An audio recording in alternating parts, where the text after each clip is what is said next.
Always late. Always late. And there it is. And there Dieter it is. mute your Dieter mic. mute your mic. Or is that Or is GE? that GE? It's GE. It's GE. Dang it. GE is sabotaging the show already. There we go. We are live. Welcome back to another amazing episode of Reason, Religiously Educated Atheists, Secularists, and Other Non-Theists. Today, what? Wow, technical difficulties here. All right, I was still getting some feedback in my headphones. Think we got it worked out now. As I said, welcome back to another amazing episode of Reason. Today we're going to be discussing the separation of church and state. Can we please keep those two things separate, please?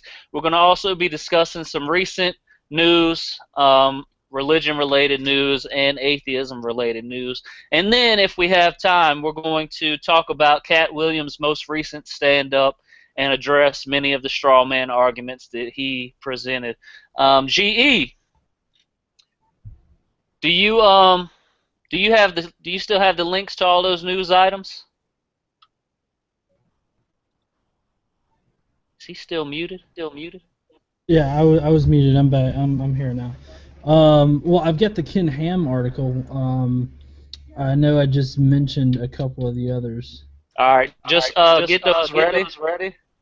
and I'm gonna Okay. see. I got some new science here this week. Where is it?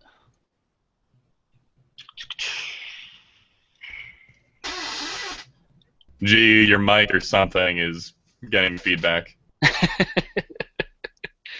Can't win. All right. The new science this week. I don't know if you guys saw, but there was a earthquake in Nepal. Um, that was what, a week and a half ago that happened, or a week ago. Well, what happened was NASA tested out some prototype technology, and as soon as I get the screen share going, we'll talk about it.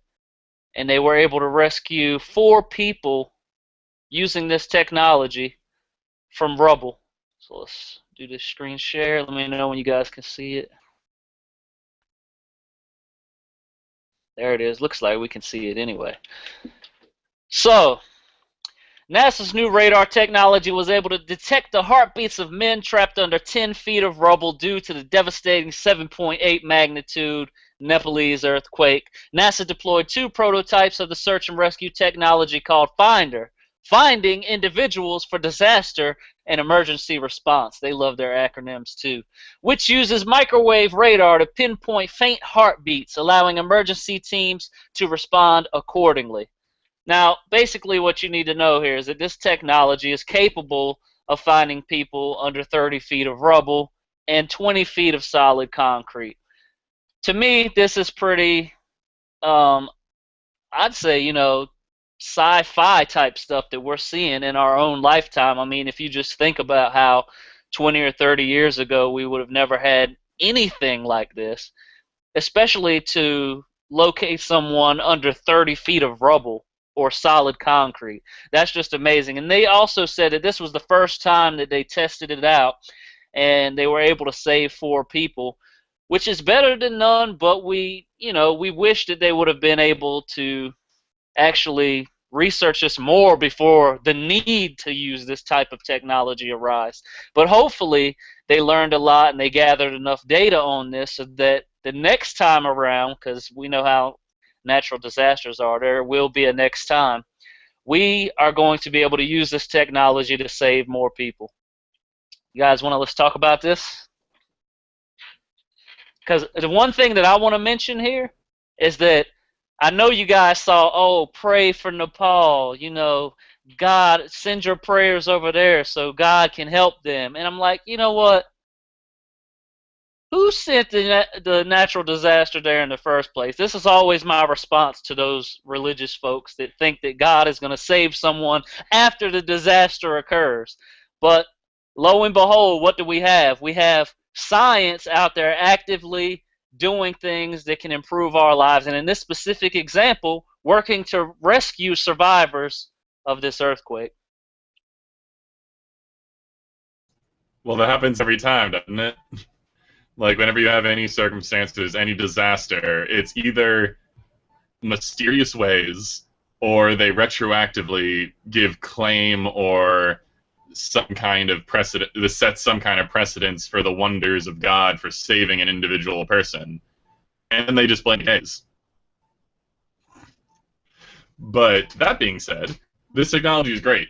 I mean, I don't entirely know how it works, but if it's able to be used actively, then fantastic. And especially if it's able to be used in the field, because we can try as much as we want to replicate something like those sort of conditions with rubble and all this other stuff, air pockets and whatever, but it never amounts to the real thing. So this is great. I'm very happy that it actually works.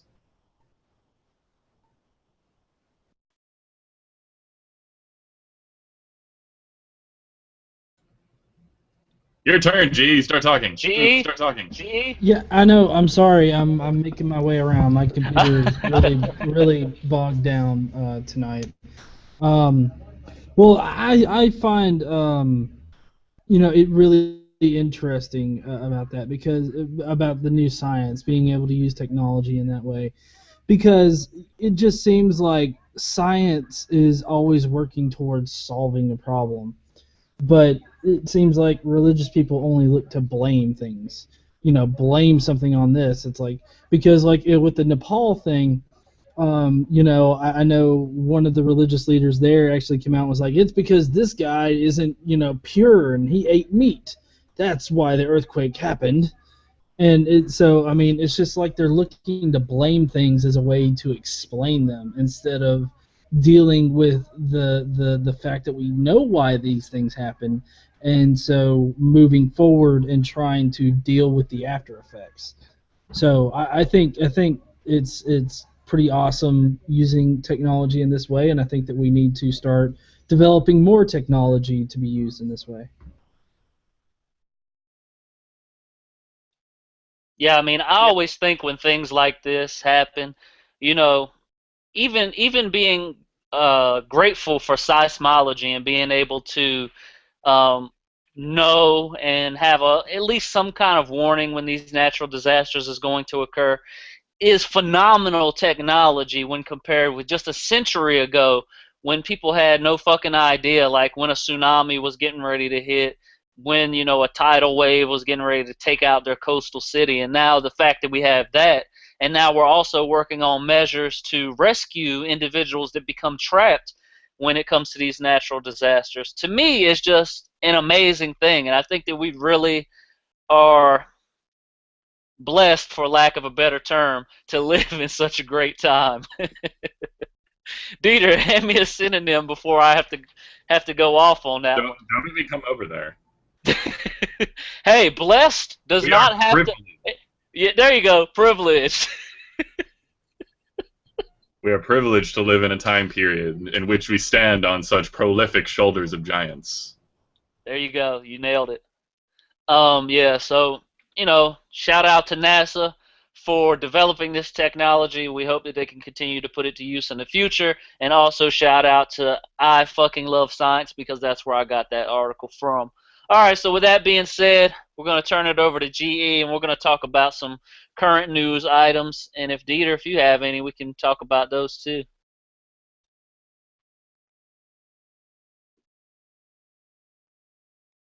All right. Well, let's see.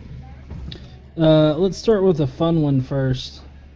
Hold on. Let me get to it. And I'll share my screen. Come on. Work with me here. All right. Can you present? Can I present myself? I can see it. I can see it. Okay. Well, Ken Ham. He hopes to prove that dinosaur bones are only thousands of years old. And he's doing this by, with these set of bones that he has. And what he's trying to do is use some quote-unquote science to actually date the bones to thousands of years as a, kind of a I guess a slap in the face to the idea of deep time and all this. So he's wanting to do this, and they're actually putting out a paper about it, and so they're going to try to explain how these bones could be or could be thousands of years old, when in reality they're just not. Now, I have Ken Ham's coloring book that he made, and he says some pretty outrageous things in it, like fossils are easily made, and that a flood can account for fossils being quickly made.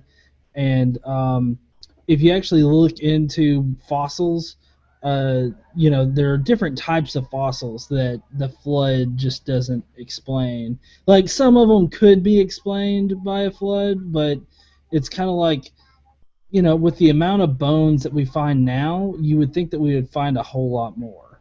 Is kind of the crux of it. But anyways, so he's basically, trying to prove bones or some dinosaur bones are not 63 million years old. Instead, that they are only thousands of years old. I find it so What's that? Yeah. Muting you because someone's mic is evil. Anyway, I find it so laughable when people say, like, oh, a great flood must have caused all the fossilization or something like that. Because if that was the case, it would be like a wash basin, or whatever. I forget the actual geological term, but all the water that drained away from the world would have had to drain somewhere. So all the fossils in the world would be basically in the same location. And they're not. And it would, like, causeways would be generated from this ridiculous, like, onslaught of water being drained away from the world. Even if all it was doing was draining downhill into various holes, you would still see this happening on every continent, everywhere. And if that's what's happening, presumably all the fossils would be dragged over there with them. But that's not what we see. And it's just nothing from that bogus hypothesis explains anything that happens in nature. Like, at all. It's hilarious to me. And these people are, okay, first of all, you're making yourself the laughing stock of humanity. But putting that aside, like, these people have to realize that when you go out and attempt to make a claim like this that is going to overturn an entire field like geology or, paleontology, you have to be prepared to have a shit ton of evidence. Okay, because for what would you say, Dieter? You're in the paleontology field. How long have they been discovering evidence that leads us to the conclusion that we have today? How long would you say? 100 years? 200 years?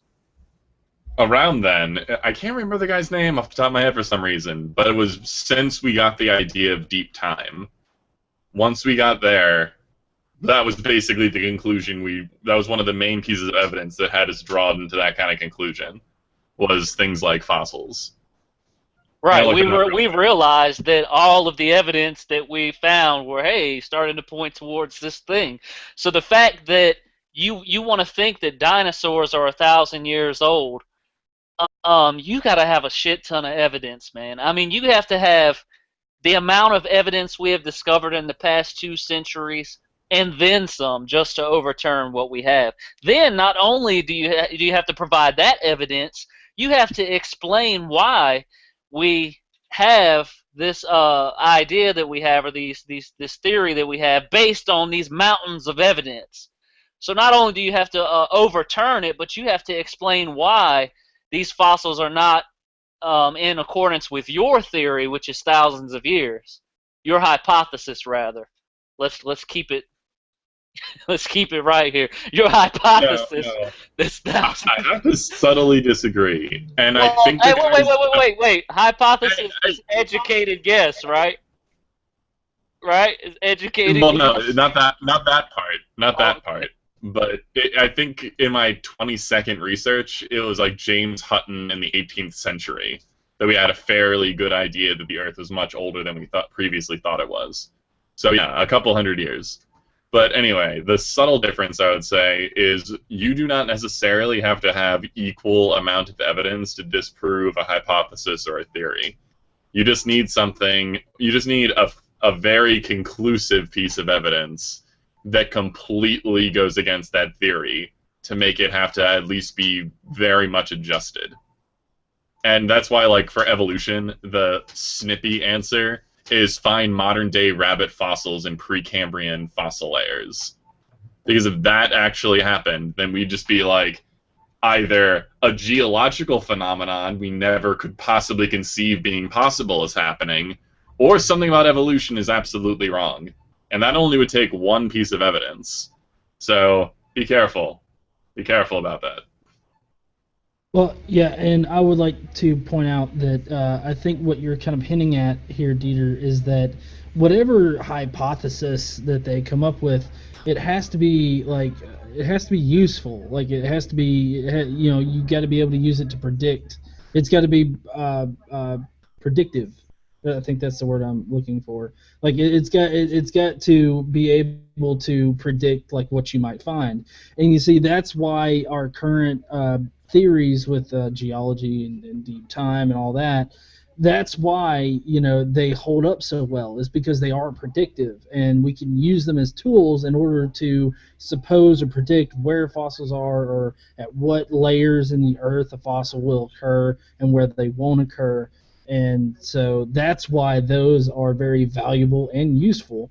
And it's but on the contrary, that is also why the creationists, anything they've come up with, just isn't useful at all. That's actually a really important point. When you have a lot, like, I've always wanted to ask people that have a creationist perspective, or if they outright believe in creationism or intelligent design, it'll be like, what hypotheses can you draw from that theory? Because what I always see from it is just a globbing on of possible explanations for various phenomenon that are currently like already in front of us, with zero understanding of what those phenomena actually are. But that's just all it seems to be attempting to do, is just explain current stuff. It has no predictive power whatsoever. The most it could possibly say is just retroactively laying claim for various things that have happened in the past, maybe, but that is always based off of a gross misunderstanding of science, so I can't even say that necessarily. So yeah, exactly the way you said it. It's just really insulting in a way, and just really embarrassing, because I'm just kind of creationist folk that might be watching this.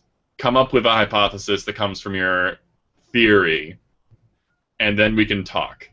If you can't do that, then you don't have a science. You barely have a philosophy.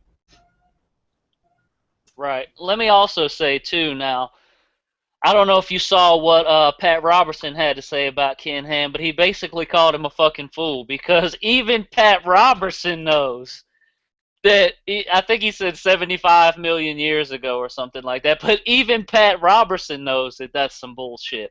And another reason we should talk about this, I haven't really stayed up to date on it, maybe you know, GE, but wasn't Ken Ham attempting to have his creation or his Noah's Ark like tax funded or something like that? Wasn't something like that going around?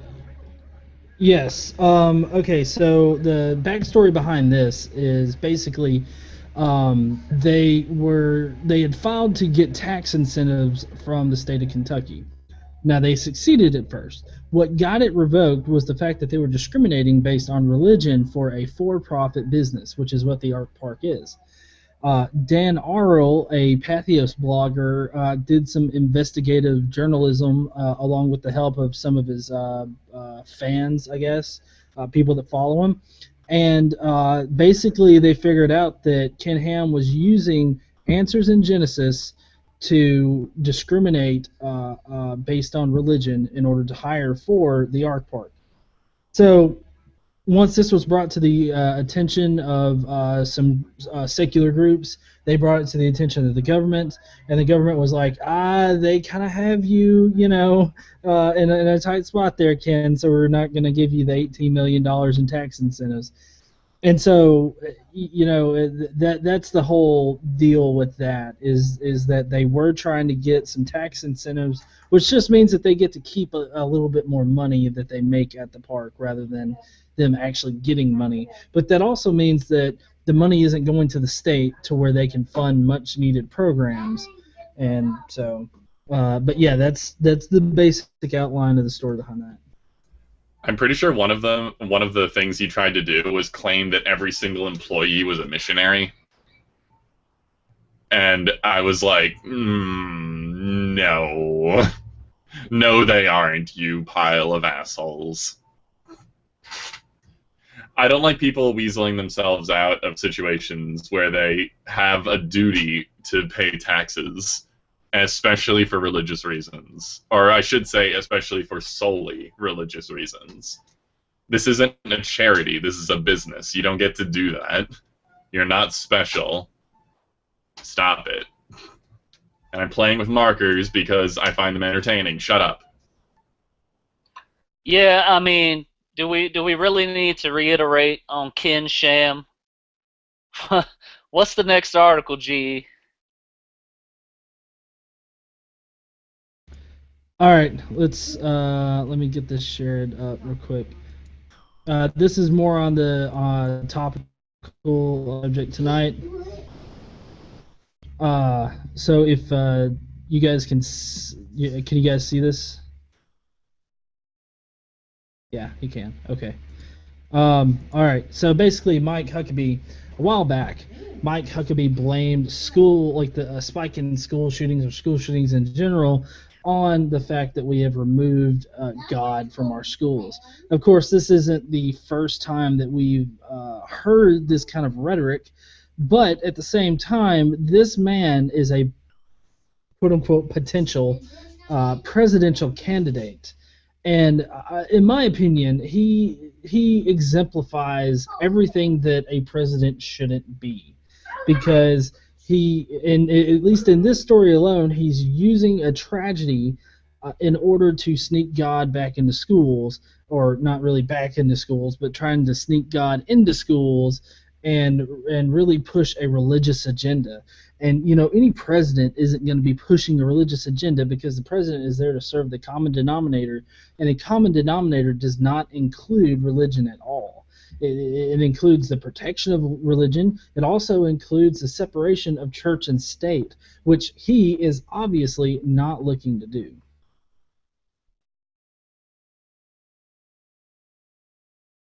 Okay, first, let me go ahead and say, because I've had to address a similar argument like this before with some of my coworkers. They tried to tell me that since we've taken God out of schools, the number of school shootings have increased. That's actually false. You can actually pull up school shootings on Wikipedia, and it will show you an entire list of school shootings dating all the way back to like the 1700s. And what you can basically ascertain from that information is that school shootings have been pretty consistent throughout the years. And I mean, of course, they may have slightly increased in number as more people are able to get guns, but I think that there's no correlation at all between when they took God out of schools and replaced him with atheism. He took the Bible and Scripture out of schools. But yeah, I'll look that up, and I'll put that link from Wikipedia into the comment section, or rather in the description, because the comment section won't use links.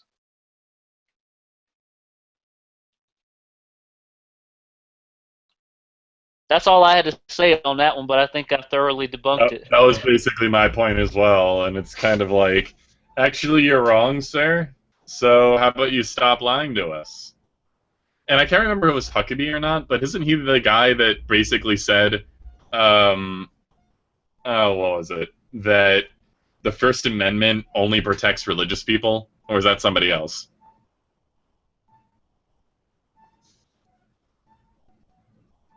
GE shaking his head no. I'm assuming that means he knows the answer. No, that's coming up.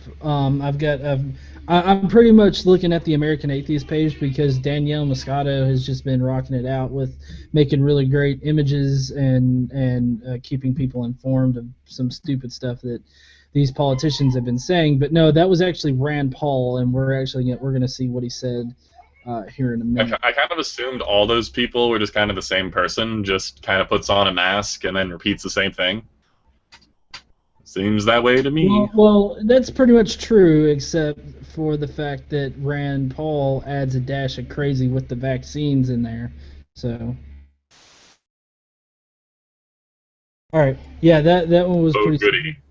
Yeah, that one was pretty simple. We'll go ahead and go to the next one. Yeah, so the answer to that article, if that article was just one giant question, is I'm sorry you're wrong, so stop talking about it. Yeah, let's also say real quickly, like, you should also be wary of getting any kind of information about anything from politicians, even political information. I wouldn't accept that from them either. But definitely don't get your science and don't get your history from politicians. Unless those politicians are also scientists, which I'd like to see several more of those. Or all of them being that. But, oh well, a guy can dream. Well, now I would like to point out that it's not, because I guess somebody could confuse that with like an argument from authority or something like that. That just because they're a scientist, it means that they're right. But see, the wonderful thing about science and science, they at least understand a little bit of what they're talking about, so you can have a real conversation, as opposed to, I don't know, eating pieces of a dictionary and spitting at each other. Okay, well, I just like to mark how the tables have turned with being so corrective in nature, because normally I'm getting corrected by Dieter. Hey, we really don't have to do that, okay? We're not the nitpicky atheists that we talk about all the time. We don't have to do that. I can't help it that I'm so perfect. Yeah, no. But no, I was just gonna say that I was gonna stress the point that scientists. Not only do they know what they're talking about, or at least they can figure it out and relay the information, but normally they're using facts in order to support what they're saying. And so they're really just the median in which the facts are presented and whatnot. So that's I felt like I needed to clarify that. But okay, so and we've got a comment in the comment section that says, argument from academic consensus is greater than argument from authority, GE. That's from Truth Begets Heresy. I'm pretty sure anything is technically better than a logical fallacy, except for maybe another logical fallacy. But yes, the idea behind it, I agree with. All right, so next is still Huckabee, and he's really pushing this whole God agenda. He's saying we cannot survive as a republic if we do not become a God-centered nation that understands that our laws do not come from man, they come from God.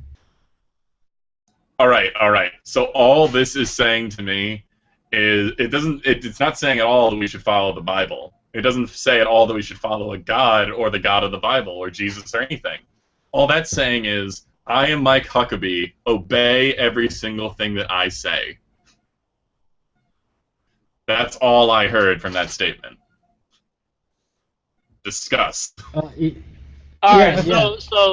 okay, this is what kills me. I hate when people say that our laws are the biblical laws or they come from God, because all you have to do is take a look at the 613 commandments and see that we really don't honor, I'd say, even like 5% of them, for one.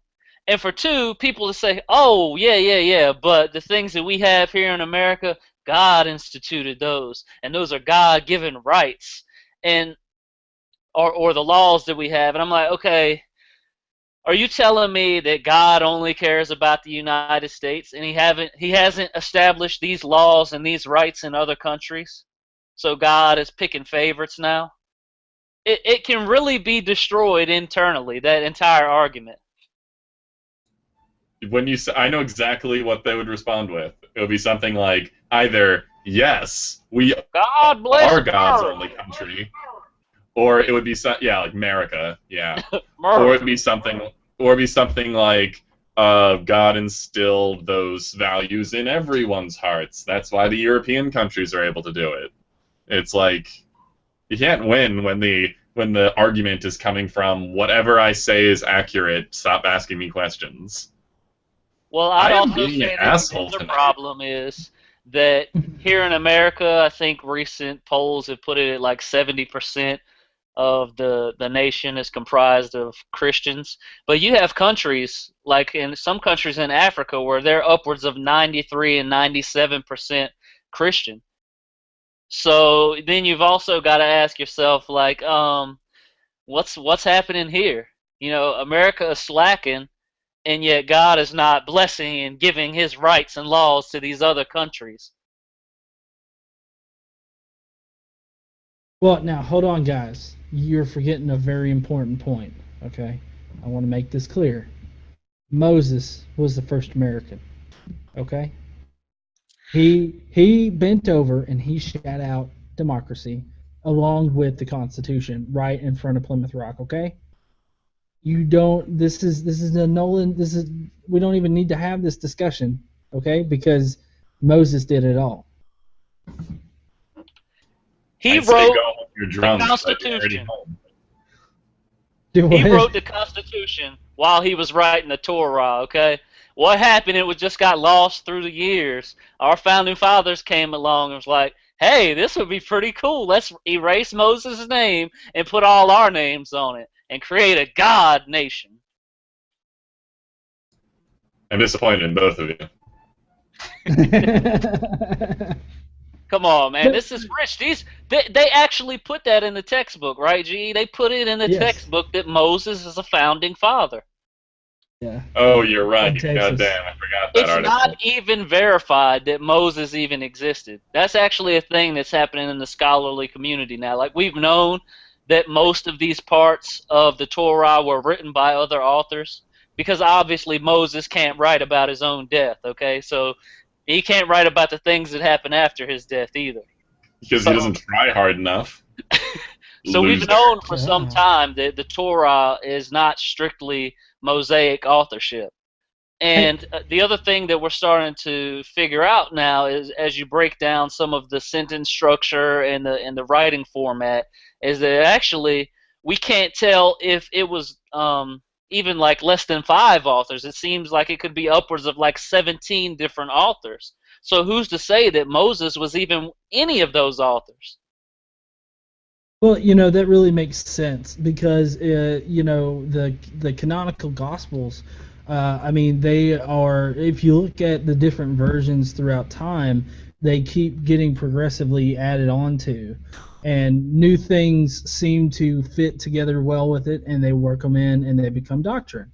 And so it would make sense that the same thing would happen, just 1,000 years earlier. I mean, it's not like, there was some kind of I guess legal body that was like monitoring these things. I mean, these were just documents at first, that they weren't. I mean, they were holy or whatnot to the people that were in control of them, but the people that were in control of them could control what was holy about them, So, doesn't surprise me that it would be written by upwards of 17 people. But crap, I had something to say. It'll come back to me. Moose Scow says, no one can explain Africa to me. All those people praying, but I don't see any results to their praying. And I've also long said that if we are to believe that the Bible is the inerrant word of God, all I encourage you to do is during that time period where the Israelites were in the desert, go into the Bible and look and see where they were getting their food and water from. That's my challenge to you. Some of you already know the answer, but just check that out, and then when you figure out the reason, or the way that they obtained food and water, then ask yourself why that is not happening in the world today, and 15 million children are starving to death. Children! 15 million children are starving to death every single year. That's a conservative estimate. Anyway, incredibly depressing realities aside. I was just gonna say, I was gonna say to Christina in the comments. Now, see, the thing is that they're just not praying right. Okay, they're not praying right. All you got to do is you got to pray for the strength to eat bug crap. That's what you got to do. You got to pray for the strength to stomach that, and then you'll be fine. Dieter, I hope you can tell the sarcasm in my voice. There's like the very cynical part of me wants to say that the God in this circumstance got exactly what he wanted. And by God, I mean the missionaries and the people using the religion as a source of power to manipulate a large group of people did get exactly what they wanted. And you can mark that up to whatever you want it to. But that's just the very cynical part. I do think there are a great number of people who honestly think they're doing a very good thing by doing missionary work in these places and convincing these indigenous people that their religion is true and accurate. But it doesn't help. What actually helps is the aid that you give them. The very most that a religion like that can possibly do is make their dying slightly less horrible. Maybe. I'd rather actually help them live longer. But I'm just an atheist. Or not even just longer, but happier. But once more, those are just my crazy atheist ideals. Yeah, I know. us damn atheists, we just want to help people and shit. That's not what we need. I would like to kind of play off something that Deidre just said about that people thinking that they are actually doing something to help, but you know they're just disillusioned into not actually helping. And you see, that's a very fine line that I think we need to highlight more, is the fact that there are a lot of people out there that do believe that they are doing good. Like, they think that, you know, they are actually helping. But you see, the problem is that you've got pastors, preachers, and other people that are skilled at persuasion, that are persuading these people and quote-unquote reasoning with these people to make them believe that they are actually helping. So, you know, I think that is the problem that should really be focused on, I guess, as far as all that, are the pastors, preachers, and everybody that is you know, persuading these people to go out there. You know, because I don't know, I just feel like they're in such a position where, you know, they should make better decisions and whatnot. But another point that I'd like to highlight is that there's this one particular invention called the it's like the H2O straw or something like that. Life straw. And, huh? I think it's called Life Straw. Is that what you're going for? Life straw. That's right. Life straw. Now, what the Life straw is, for those of you watching that don't know, basically it is a single tube that is self-contained water cleaning system, and you can basically put this thing in just horrible water, and you can suck it up, and when it actually gets to you, it's clean water. Okay, now these are just like straws. I mean, they're literally like you can hold it in your hand and suck it right out of the river, and you know, those are the kind of things that we need for these countries, not Bibles. Every time a disaster happens or some missionary comes through and they're like, "Oh yeah, here's a Bible," it's like, okay, I needed toilet paper, but I could have used, you know, water. I think the Life Straws, it can convert something like 40 gallons of water before it's either useless or the filter needs to be changed, however they actually work. 40 gallons is pretty damn good, and I think it was also heralded as one of the greatest inventions of all time for the benefits that it can bestow on people in third world countries, or honestly anywhere that has only contaminated water. So, whoever invented those, thank you. Good job. Just in case you don't understand the 40-gallon statistic, I think there's another one that says that they can also be used up to 10,000 times.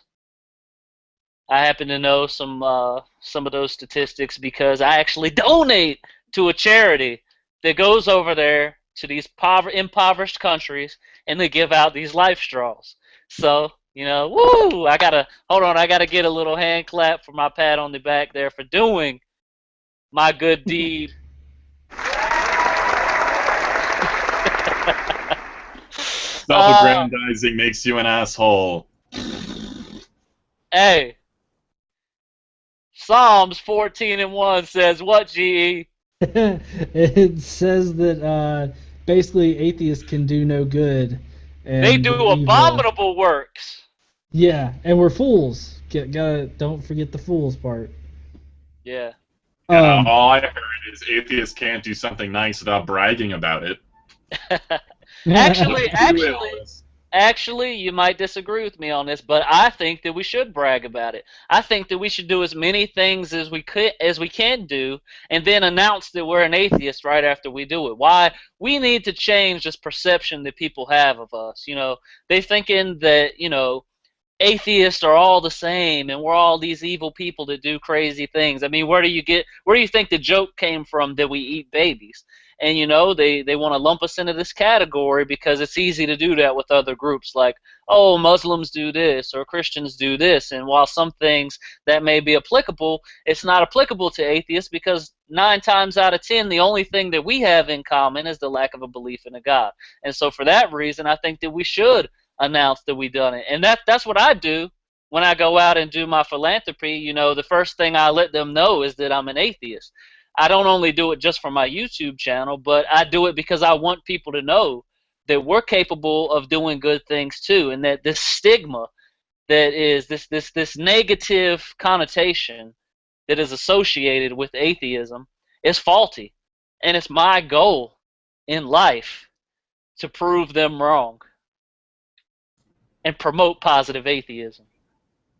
You see, I didn't know you were going to go that route. I more or less agree.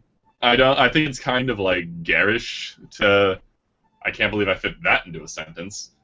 To brag about basically anything, but at the same time, if we have to brag about something, I'll be way happier if we were bragging about who donated the most money last week. I prefer that over who got the best jacket or shoes or whatever. Or anything. Who has the biggest car? I don't give a damn. I want to know how much money you gave. So yeah, that would be interesting if we can change the entire paradigm of all human behavior. In the U.S. at least.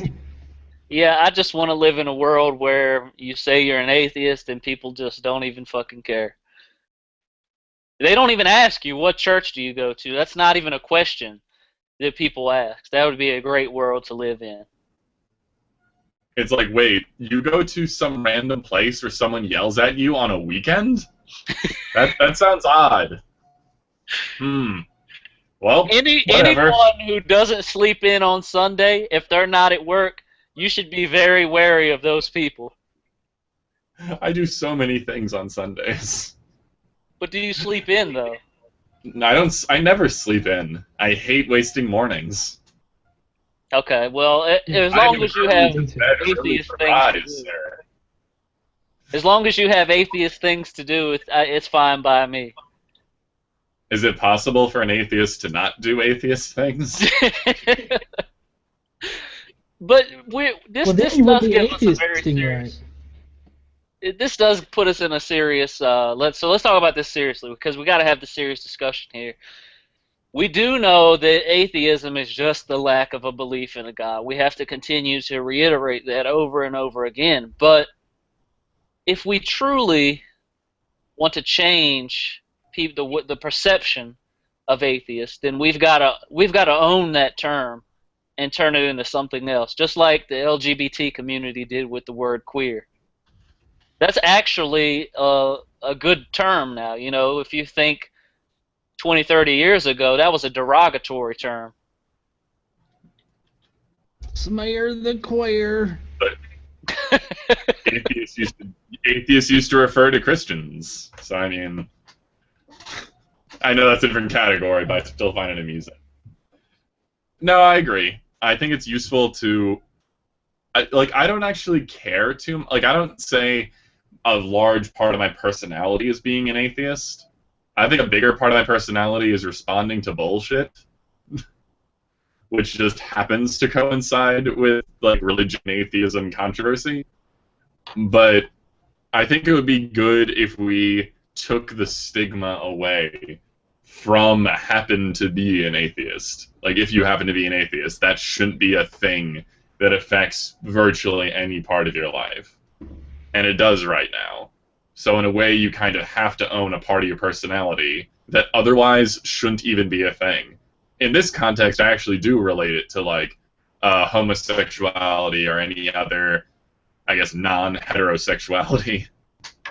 It's it shouldn't be a big part of your personality. I totally understand why it is, and if you want it to be, then that's perfectly fine. But it doesn't have to be, and it really sucks that it's forced to be on so many different people.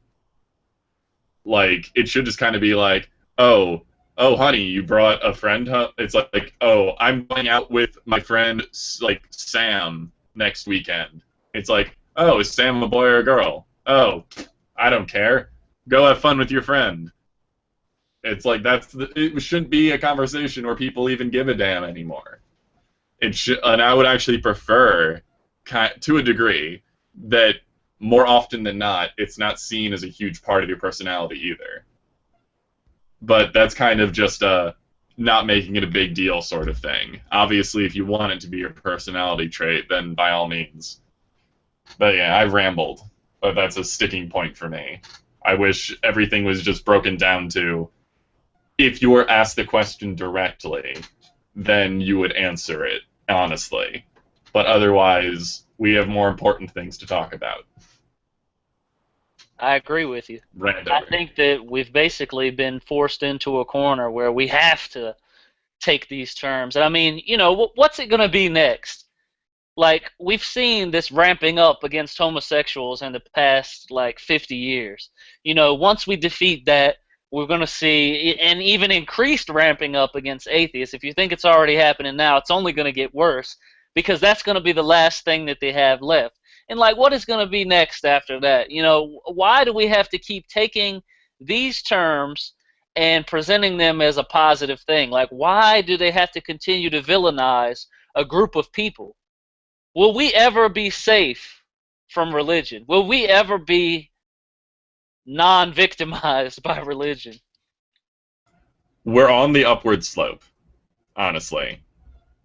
In a positive way, because I realize that's not actually a positive statement. It's our perception is on an upward slope. And I think it's just in most parts of the country, you are protected more or less by law.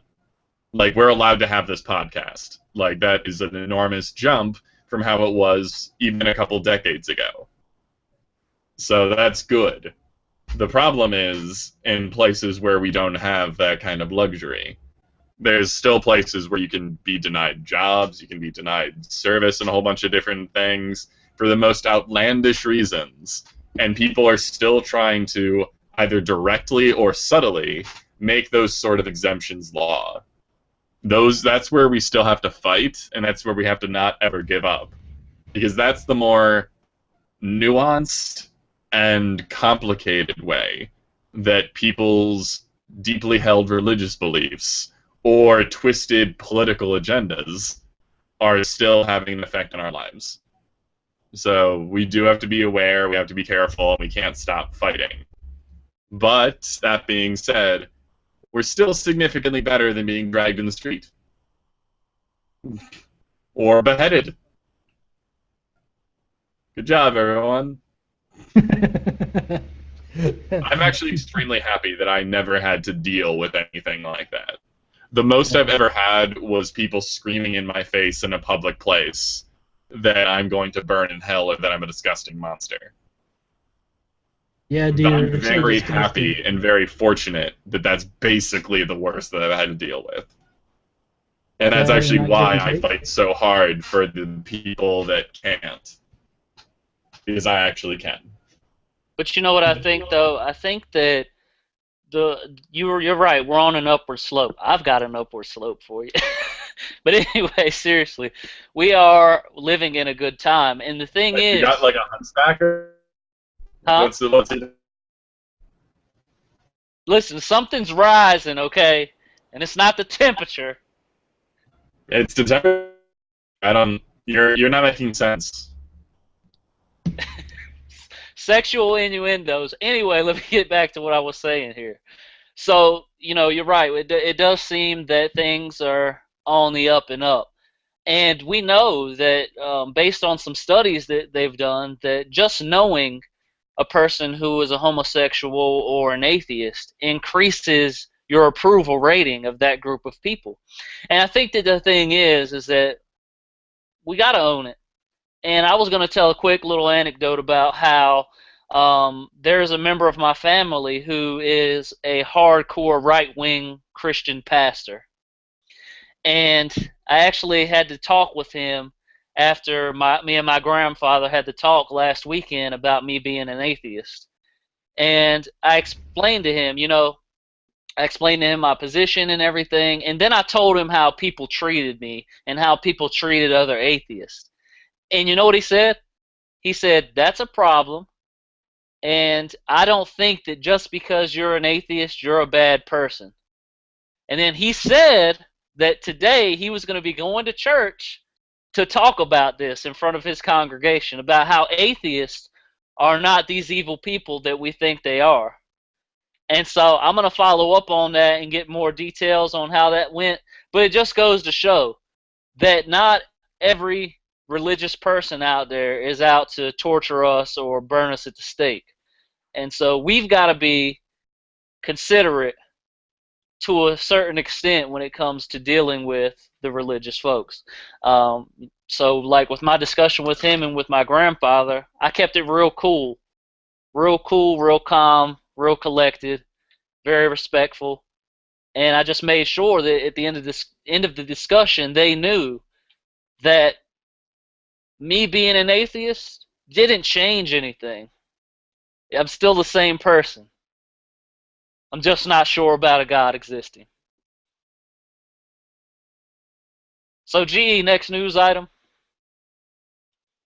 Yeah, the one that I've been waiting to get to. For like, what, 30 minutes now? Yeah. All right, here we go. This is the one that was mentioned a few minutes ago. Rand Paul. The First Amendment says keep government out of religion. It doesn't say keep religion out of government. And somebody in the comments section actually quoted it. Congress shall make no law respecting an establishment of religion or prohibiting the free exercise thereof, or abridging the freedom of speech or of the press, or the right of the people to peaceably assemble, peaceably to assemble, and to petition the government for a redress of grievances. So basically, Rand Paul is stating in a roundabout way that he doesn't know how to read and that he should get whatever kind of degree he has revoked. Not just because of this statement, but also because he's got a doctor. He is a optometrist, I believe, and he said really stupid things about vaccines. He should know better.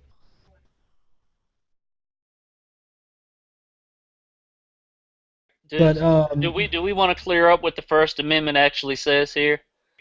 Basically, You the did part just now. referring. I mean, can he actually clarify? Because this needs to be really clear. Obviously, I mean, if a politician can't even tell you what the First Amendment says, then there's a problem. So we need to clarify it fully. what, Okie dokie clarifying that. like what he's Put it saying, in the most dummy down terms you can.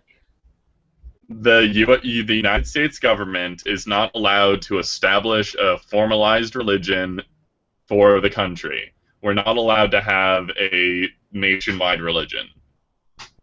That being said, come on. everyone has the opportunity to practice whatever religion they want.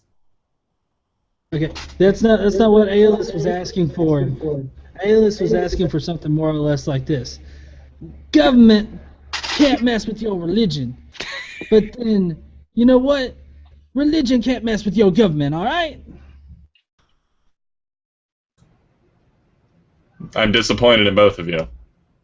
That's only like the third or fourth time tonight. Yeah, I know. But yeah, I mean that's basically as far as like the part of the First Amendment that he's talking about. It goes back to Thomas Jefferson, and then of course the Treaty of Tripoli, because Thomas Jefferson explained the First Amendment to the Danbury Baptist by stating that it creates a wall of separation.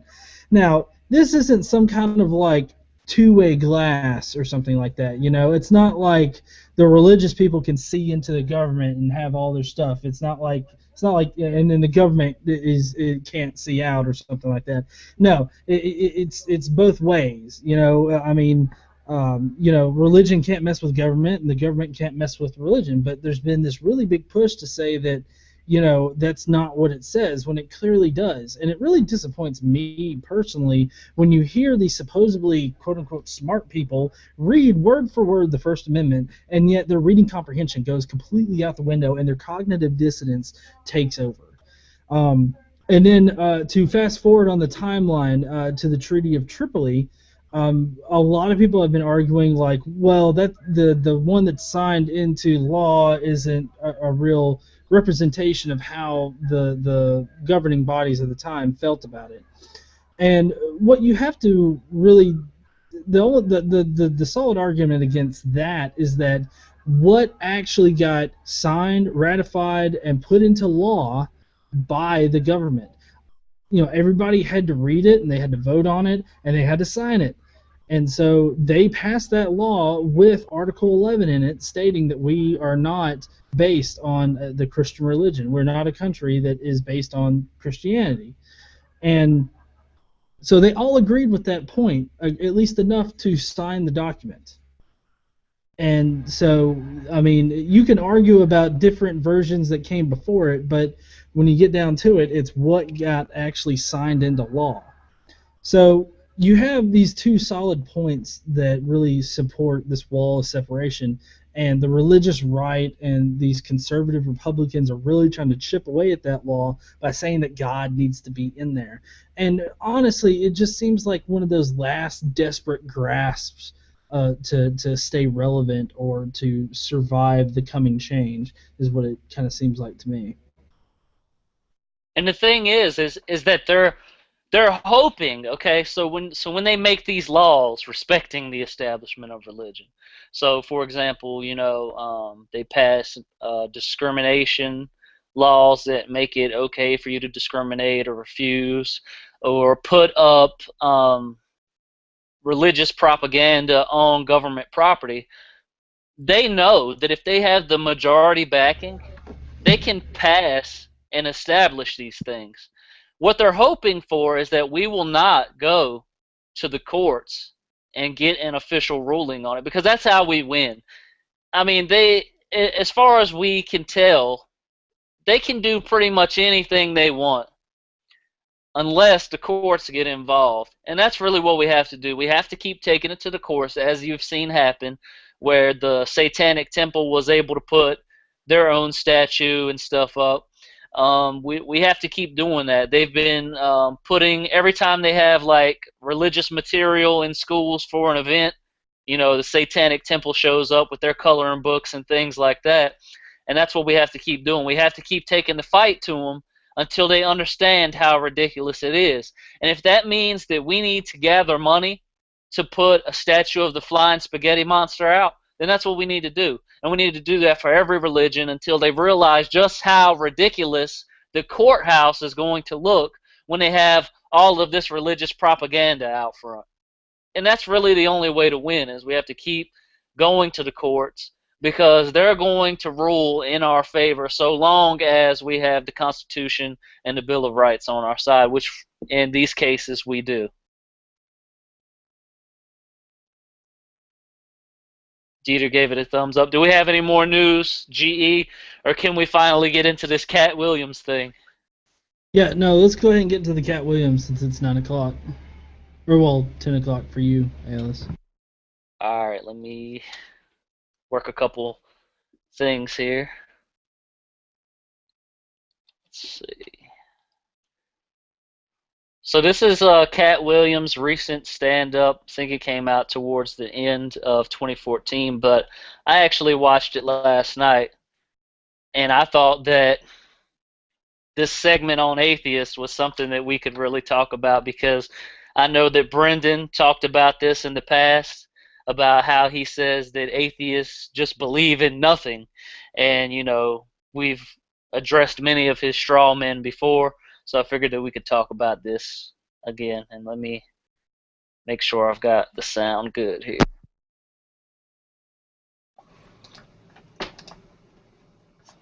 Can you guys hear me? Hello? Yeah, you're good. Okay, good.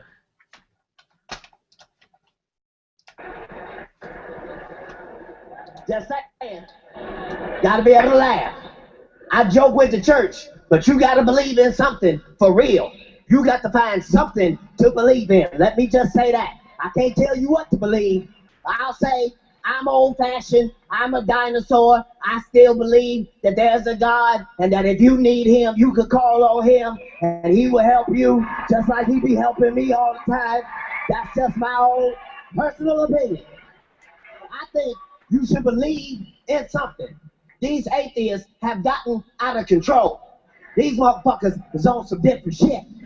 Motherfucking atheists sending me death threats and shit.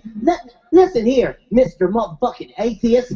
Ain't nobody goddamn scared of you, motherfucker, because you ain't got no backup. Who the fuck is you gonna tell? If you kill me, I'm going right to Jesus and snitching on you, motherfucker. Jesus, you ain't gonna believe what they doing now. You an atheist, who the fuck you gonna tell? Nobody. You don't believe in shit. Motherfucking atheists done got out of hand. Now they want to tell us what the fuck we believe. I mean, you believe in God, so that means you don't believe in science. What the fuck is you talking about? Motherfucker, I prayed to God before every science test. I don't know what the fuck you talking about. Jesus was in my class, you son of a... Atheists gonna tell me, well, you believe in God, so that means you don't believe in evolution. What the fuck is you talking about? I thought evolution meant something started off like this and then later changed into something else. I think God made the animals and then watched them bitches evolve like the rest of us. What the fuck? Alright, so real quick, you guys just need to know that his position has changed. So before, he didn't believe that, and he's got a whole lot more loose with his position, where he's actually saying that evolution is sound now, is scientifically sound. Did you guys have anything you wanted to say before we continue it? Yeah, I got something to say. Sorry, Dieter, you go ahead. All right. Threatening us with your imaginary friend is just as effective as an adult as it was when I was 6 years old. Actually, you know what? I was gonna make an allusion to like a kid running to his imaginary friend and being like, "He kicked me in the shin," and you're just standing there like, "Who the hell is he talking to?" I have no idea. I'm gonna tell on you. To who? Wilbur, your imaginary friend? I just would have to sit back and laugh at him. I'd feel sorry for him and be like, "Yo, Teach, he needs some help." But, This is where it's always like really weird for me, because it's like you're not tagging out with anyone either. You are just talking to me. You don't get to just go like, all right, now you talk to this invisible guy behind me. I'm just going to think you're a crazy person if you said something like that. I know what they mean, that it's something like, my authority is the creator of the universe, but no, you got to prove that first. You don't just get to assert it. Because I could do this. I could say I'm the creator of the universe. You should believe everything I say. Do you not believe me? Well, now you know how I feel when you say it. Well, I don't know about you guys, but I kind of got the sense of him like all Breaking Bad style in his underwear and a button-down shirt, standing there being like, "I've called in reinforcements," and there's like nobody behind him.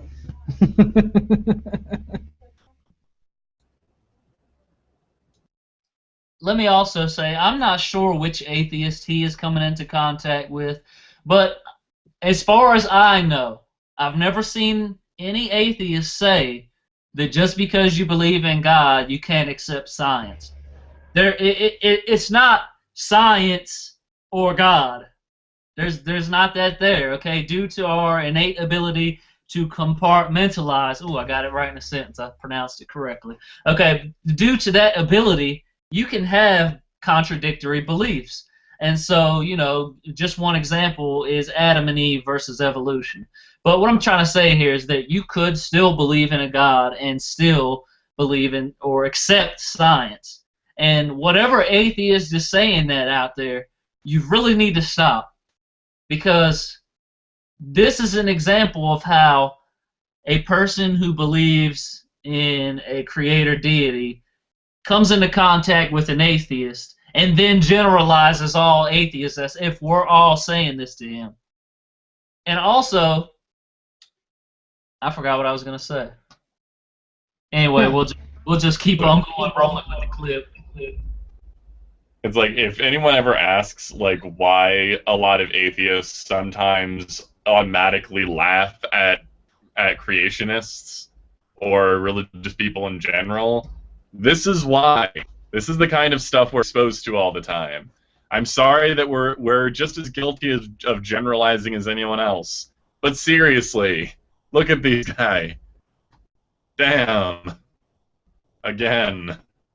I actually like Cat Williams and his stand-up, and I have to admit, like, I watched this last night, and I thought that he's being a lot more liberal than he's saying now. Like, before, it was a lot worse before. If you don't believe it, just check out the Prototype Atheist channel. He's done a couple videos on Cat Williams if you need to see that. We'll go ahead and continue with the clip. Atheist fucked up. Atheist hear my whole story, hear what I believe, then he gonna tell me, nah, that don't make no fucking sense at all. Okay, well tell me your shit. His shit is that two motherfucking atoms just came the fuck together. Just came together out of nowhere, banged together, and made this whole perfect earth. Fuck out of here. You stupid enough to believe that fuckboy shit. After this show, go outside to the parking lot and bang on your car till it becomes a better car. Gee, you want that? All right, 1 second. When he said, like, if you're stupid enough to believe that, I just instantly said, you're the only one that believes that. No one that actually understands any of the science thinks that's how anything happened. Only you. Ugh.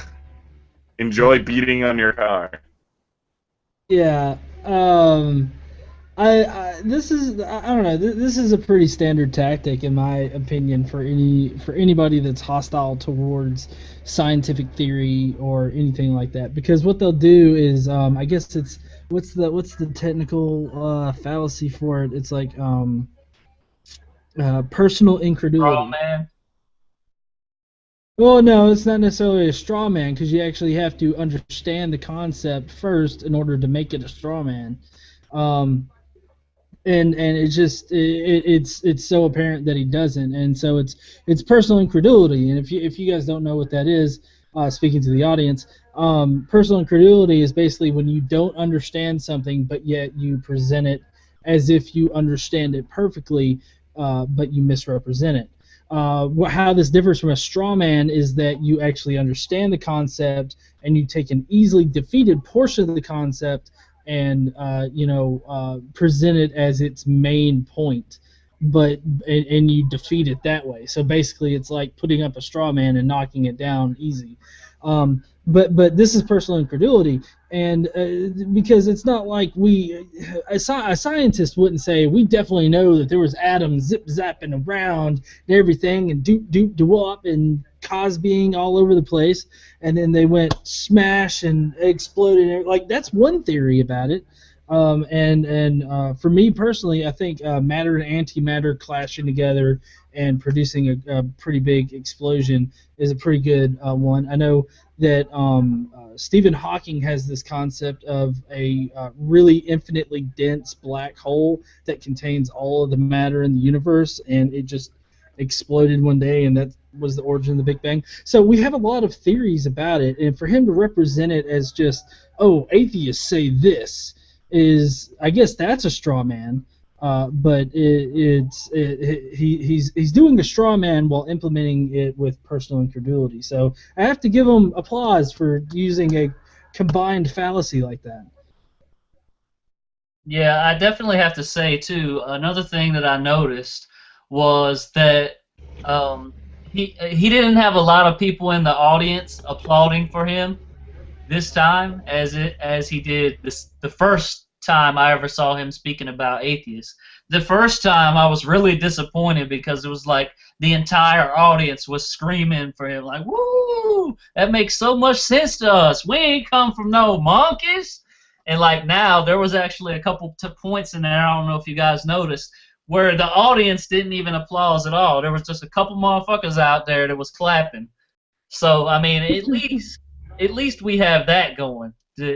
Some of the audience is starting to shy away from this, which is. You think they were the audience, like, whoa, hold on now, that's not how it works. Well, the funny thing. I'm really hopeful that there were. The funny thing, I was watching it, like, I was laughing my ass off, and then next thing I know, I just hear him say, "He's atheist," and then, of course, I got all serious, and I was listening to what he had to say. So my wife was laughing at me. She was like, "You totally stopped laughing that entire time he was talking about atheists," and then as soon as he stopped, then I started laughing at his stand-up again. But it's obvious that he doesn't know what science is actually saying. And I'm pretty sure if he did encounter any atheists that are doing this and giving him death threats, that these are the far-fetched ones. These are the ones that are really out there.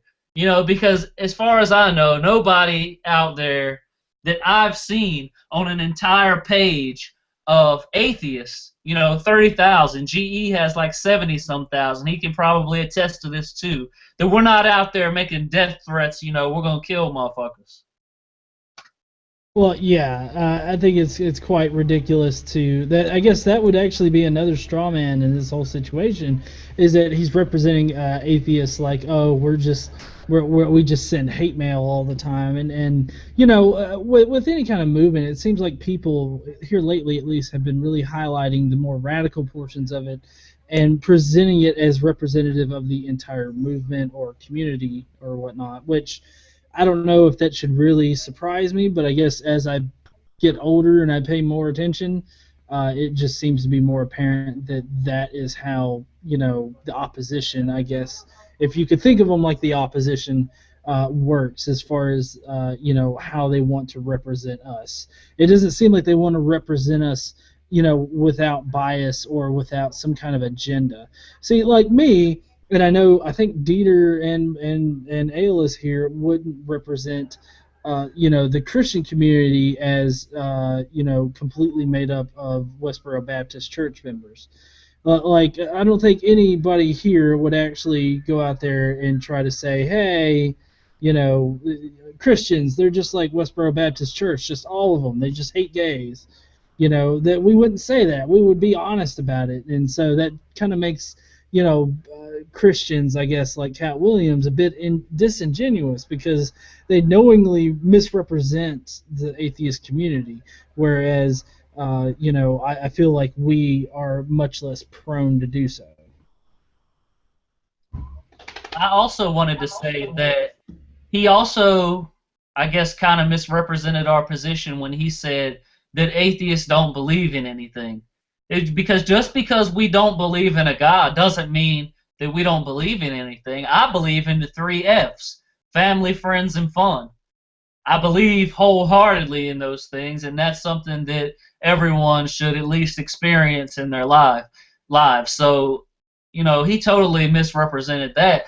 Also, there are atheists that believe in afterlives. There are atheists that believe in ghosts and all this other stuff. So you can't just say that because we don't believe in a God, we don't believe in anything at all. I think when people say like believe in something, mean believe faith, or that somebody actually has faith in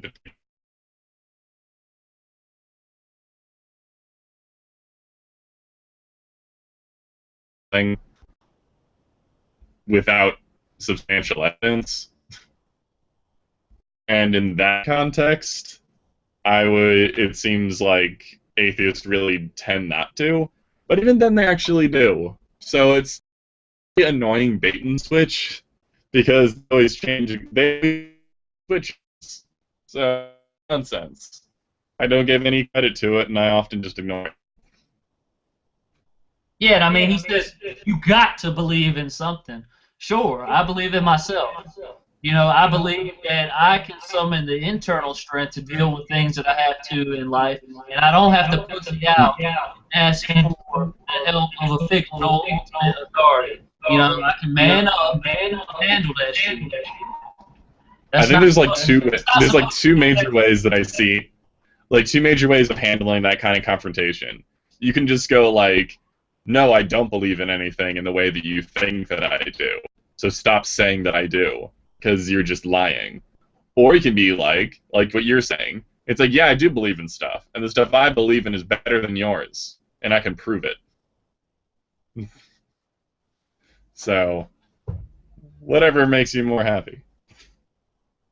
All right, I can't remember if he said anything else, but we're gonna roll it and see if he did. You just out there. Still a Corolla. What the?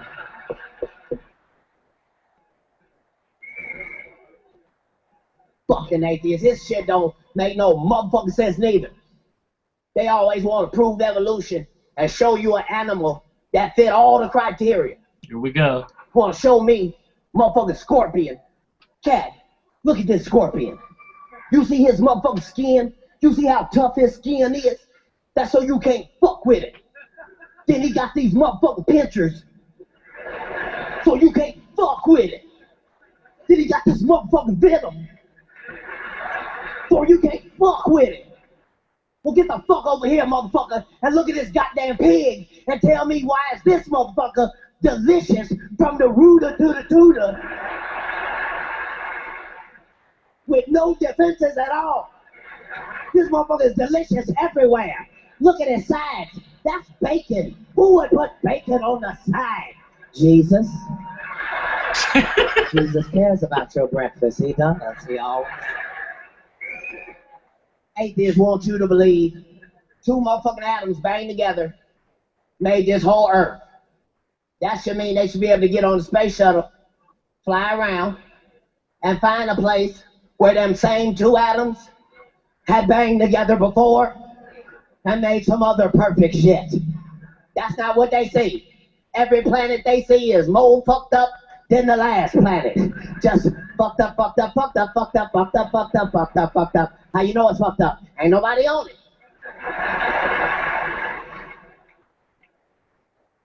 That's why we gotta watch everything. You can't believe shit. I ain't saying you can't trust nobody. I'm just saying, can't nobody be trusted. These motherfuckers have already told us the NSA can hear every... Alright, yeah, so he went on and started talking about something else there. Alright. Wait, did he actually admit that he's not a person? He's saying that you can't trust You said that you shouldn't trust anybody or something like that.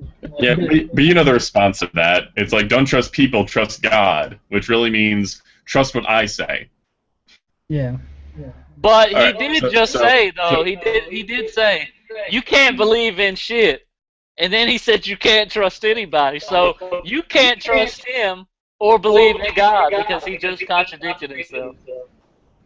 well, I mean, Wait. So in order, it's not skin; it's a carapace. Pigs did not develop that way to be covered in coarse hair and have fucking tusks. So they could wreck your shit up. The only reason they're the way they are is because we personally domesticated them to make them more delicious. And two atoms smacking together do not create Earth. And it's not perfect in any way. If I were just an objective observer, it would be amazing if you wouldn't think that anything could exist on it at all. Water on it. And yeah, the first series of like shit. well, I find that his entire little rant there was just so full of, I guess, straw mans and personally incredulous statements. It's hard for me to find it funny. And I mean, I could see how some people would find it funny. I mean, I'm not one to think that you've got to be completely right about some kind of concept in order for it to be funny. I mean, but I think that there's a degree in which you can misrepresent something to where it passes that point and it just becomes unfunny, And I feel like that's what Cat Williams did right here. I feel like he was actually he was being more funny than he was serious this time around. That's what I said in the chat. If you haven't seen his previous stand-ups where he talked about evolution and atheism, he did the whole if we came for monkeys, why is there still monkeys? And he received significant backlash from that, as he should have. He should have been corrected for that, as he was. And I think that this time around he was being, it seemed like to me at least, because I've watched all of his stand-ups, that he was being more funny and not as serious. But regardless, we still had to address it because there most likely were people out there that took what he said literally and thought that he was being 100% serious.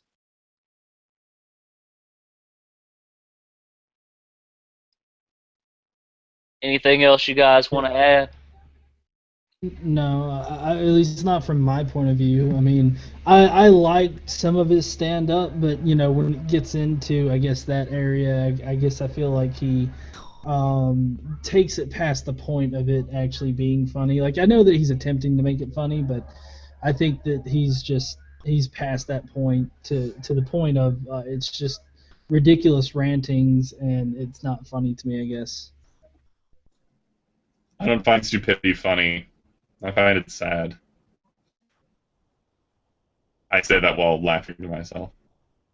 I saw a little hope in this for Cat Williams, at least, because he seems like he could probably be an intelligent guy. And it seems like if you followed his stand-up, he has modified his position as people correct him on certain things. And so I think that, at least to me, that displays a certain level of intelligence. Because when you discover that you're wrong and you correct that mistake, at least if only a little bit you correct that mistake, I think he's heading in the right direction. And if you are an atheist who is going on Twitter and giving Cat Williams death threats, you should probably stop. Because if anyone is detrimental to atheism or secularism or science, it's not Cat Williams. So if you're going to give anyone a death threat, it shouldn't be him, but don't do it anyway. And as I said previously in this podcast, don't get your science and your history from politicians. Also, don't get your science from Cat Williams.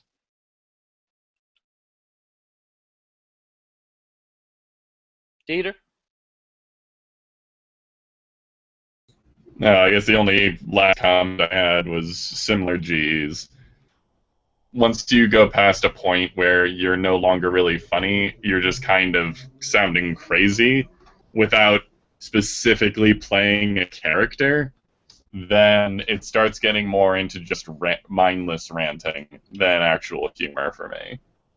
I don't mean to be hoity-toity about it, but I actually much more prefer like clever humor that either brings in some history or some science or social commentary, as opposed to just I clearly don't understand science, or I choose to be ignorant about it. Let's laugh about it. It's just, Well, you've got to understand, too, Cat Williams is no scientist. He is no philosopher. And the group that he caters to are people that are probably lower class, I would say. Well, that's no excuse. No, I'm not saying that it's an excuse, but if he was, George Carlin, for example, then you could expect some religion-related talks, philosophy, societal benefits, and things like that. You can't expect this out of Cat Williams, is what I'm saying. Doesn't justify it. I agree with that. You kind of you may expect this sort of stuff from him, but that. And I also want to be kind of careful, assuming that just because you're trying to get an audience of poor, like lower class or poorer people, that means that they're stupid. I guarantee there's plenty of lower income people that he's as much of an idiot as I do. I could say they don't have the same access to education. It can happen that way, yeah. That's not at all what I was trying to say, though. Let me clear that up. I wasn't saying at all that lower class people are stupid. If I was, I would be talking about myself, because I think still technically I'm considered lower class. So, yeah, I'm not calling myself stupid. Bernie Sanders 2016, bitches. Okay, then. Alright, so now we're going to move forward with my favorite segment of reason. Hypocrite of the week.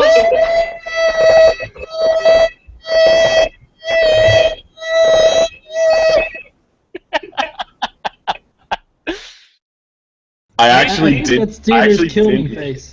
I didn't mute that time. And it turns out I don't have to, because the frequency is high enough that it doesn't get picked up by your mic. The only reason I took it on that long, was because I noticed that Dieter didn't mute and I was echoing, and he claims for, the past like 20 episodes he never hears it because he mutes me. So that's why I did that. Alright, but now we've got another pastor, surprise, surprise, who has been charged with child pornography. And according to what I saw, this is another extremely large collection of child pornography. I don't know what's happening, these past couple weeks, but these police departments are really ramping up these sections of their police force that actually go on the internet and find these guys. So, let's go ahead and do a little screen share here. Can you guys see this?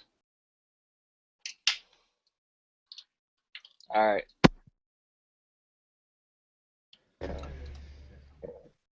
Can you hear me?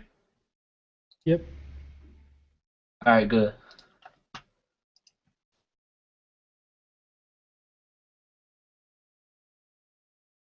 A children's pastor faced a judge today over child pornography charges. Tonight, that man is out of a job at Jonesboro's First Assembly of God and is now behind bars. According to court documents, here's what we have tonight. Tony Waller's wife told police she found child pornography on a laptop she and her husband shared. That's when she claims she admitted to she claims he admitted to having an addiction. Detectives say they haven't found any local girls affected, but are looking through a lot of evidence. They tell us it could take months.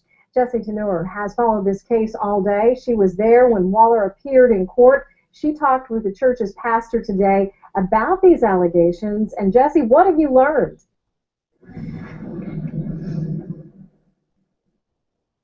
Well, Craig and Diana, Tony Waller was a pastor here at Jonesboro First Assembly of God, but the senior pastor of the church, Matt Smith, says that Waller was fired as soon as he found out about the charges against him. Now, Smith didn't want to go on camera, but he did talk to me on the phone, and during that conversation, he says the child porn charges against Waller did not involve the church in any way to his knowledge. Waller worked for the church for about 15 years, and the detective working his case says Waller admitted to being addicted to child porn for more than 20.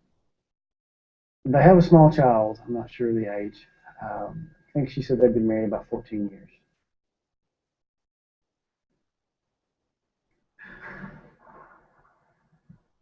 And King says that whole time, Waller's wife did not know he had a child porn addiction. And Waller's church is just as shocked. Pastor Smith encourages his church to, quote, handle this with 3 prongs of love. Focus on loving each other as a church family, show tremendous love to his family, and continue to love him. And Smith said that the church service that they always hold Wednesday night at 7 p.m. will go on as usual, so church members should start showing up here within the next hour. Live in Joe. I know G has something he wants to say about that love.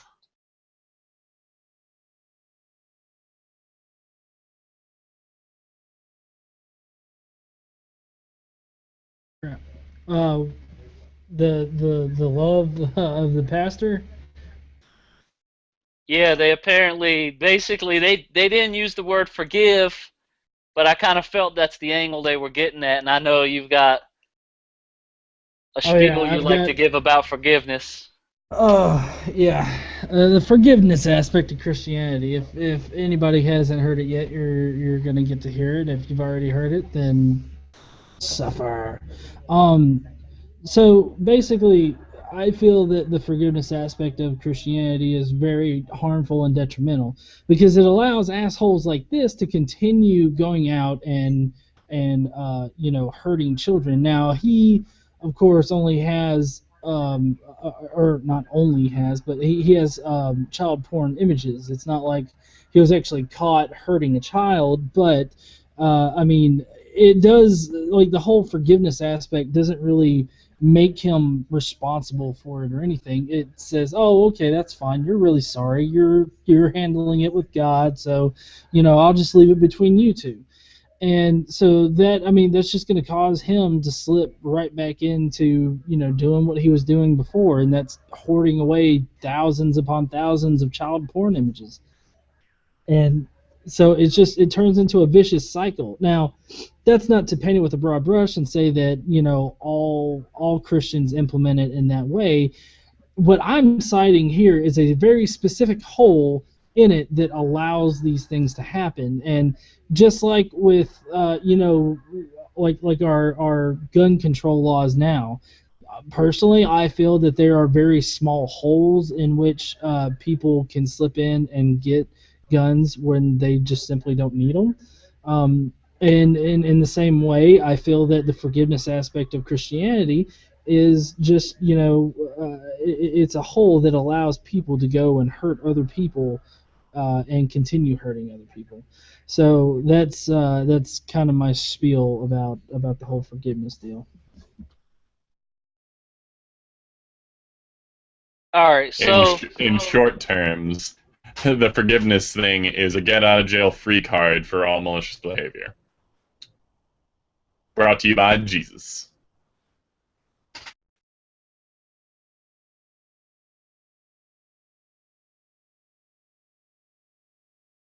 So what I was going to say was, apparently he's been doing this for 20 years, or I think it's at least 14 years, and he's managed to keep this from his wife for that long.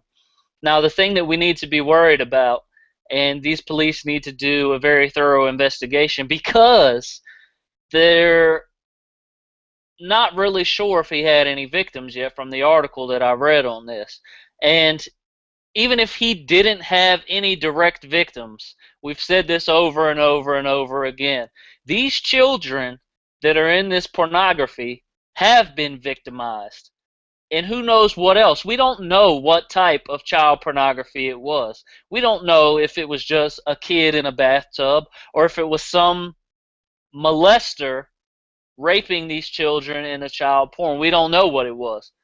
And I hate to put these thoughts in your mind, but this is what we're actually dealing with when we're dealing with child pornography. You know, it seems like it's a victimless crime, but it's not a victimless crime. And children are being harmed and continue to be harmed around the world. That's why we speak out against this. That's why we continue to address this when we get a chance on this show. And do I feel sorry for this guy? Absolutely not. Because the first step is always realizing that you have a problem. And the fact that he didn't admit that he had a problem until his wife caught him is a problem. And if he had been a pastor who suffered from an addiction to child pornography and he was seeking help for this and he got caught with child pornography, I would feel sorry for the guy. If he was somewhere in his life seeking help for this problem and he wasn't getting the help that he needed, or maybe he was using the pornography as a way not to go out and do these things to children, maybe. I can't say for sure, but in this specific example, I don't feel sorry for him at all, because he's supposed to be the moral precedent in his community. He's supposed to be what other people look at and say, I want to be like him. You know, he's supposed to represent his community and be this figure that is above reproach. And what he's demonstrating to us, the rest of his community, and the world, is that these people in positions of power cannot be trusted. They can't be trusted. We do this segment every single week to address these issues. It's not just a Christian or a Muslim out here doing these things. It's the fucking pastors. So you can't make an argument that the religion gives you a moral high ground if your fucking pastor can't get this shit right.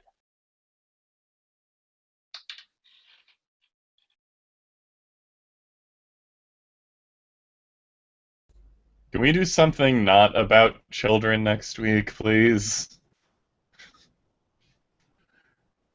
Every week it just makes it even more difficult to deal with. Dieter sounds traumatized. It's really fucking frustrating, man. It's like how is this much shit happening? How have we allowed ourselves to put people like this in positions of power over children? And it doesn't get better. Every week that we deal with one of these guys, it doesn't get better. It's frustrating. I like to answer the traumatizing comment. I think it's more frustrating and helplessness.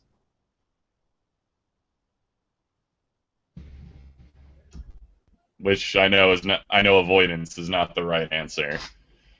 And we've said I get this run down before. sometimes. Dang. We've said this before. We don't just like punishing people. We like to address the problem. But if you haven't sought out help for your problem that you've had for 20 years, in which you may have been putting children at risk, we're not going to feel sorry for you. And it's too late to help you now, because who knows what you've done. You've basically participated in harming innocent children around the globe. And it's too late to help you with your problem.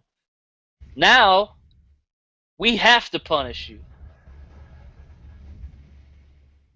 So, Dieter, stamp this guy so we can talk about something else.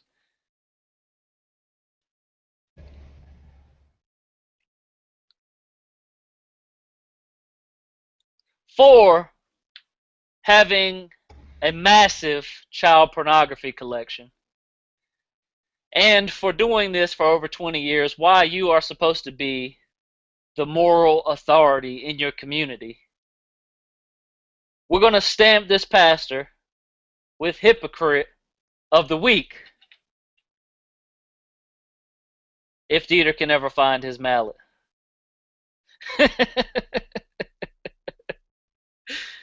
I think he can't find it.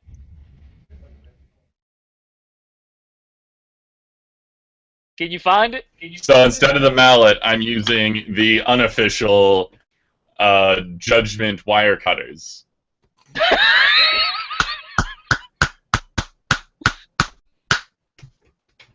This court is adjourned, and we hope that you're punished for the fullest extent of the law.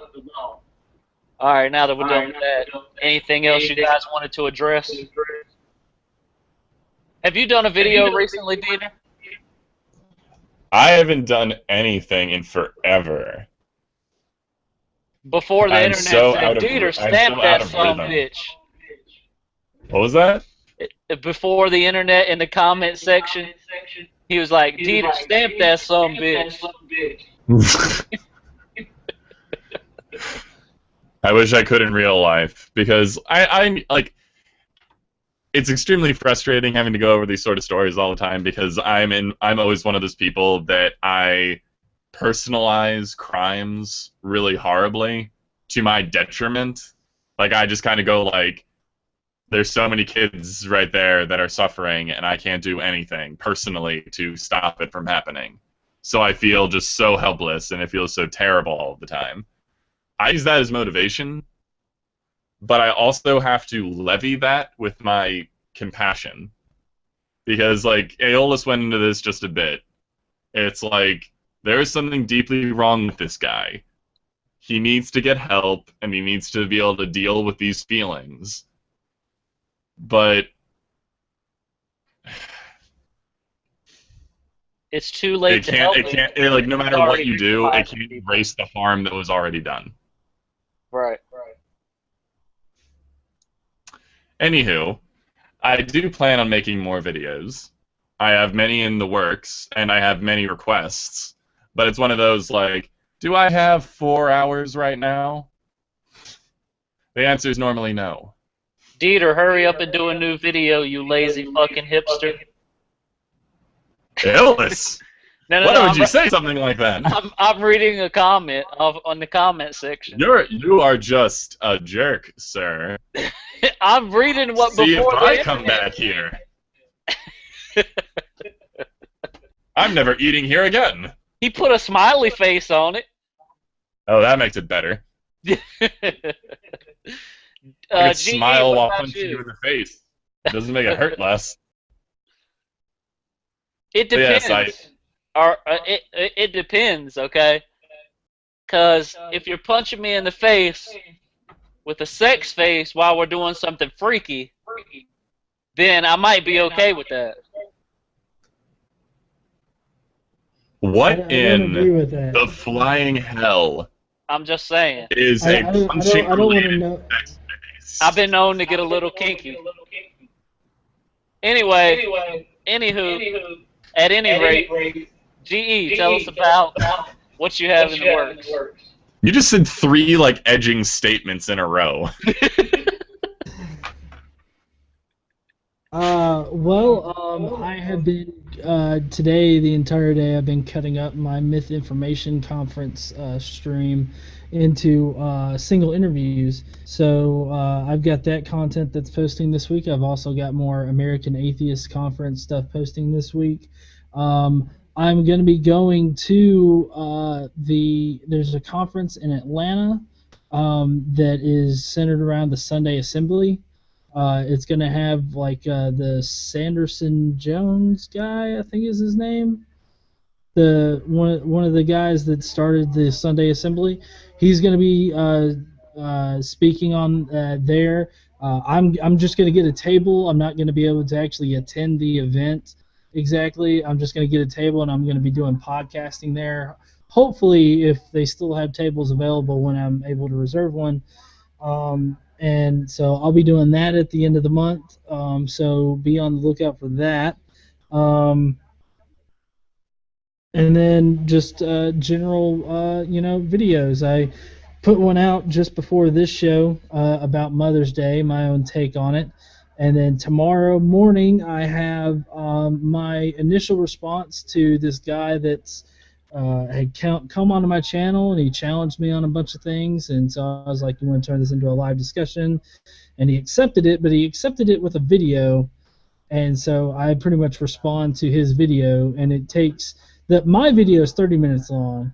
His video is like 8. So there's a lot of stuff that I had to correct in his. But we're gonna be doing a live discussion soon, whenever we can work that out. Let's see. I've got Stephanie Gudmundsen. I don't know if you guys know about her. Yeah. She. I got her on Skype. And I was talking to her about her current situation, and she told me all that she could really officially tell me at this point. And so I've got that interview that's going to be posted this week. The guy that confronted Joshua Feuerstein about his cameras.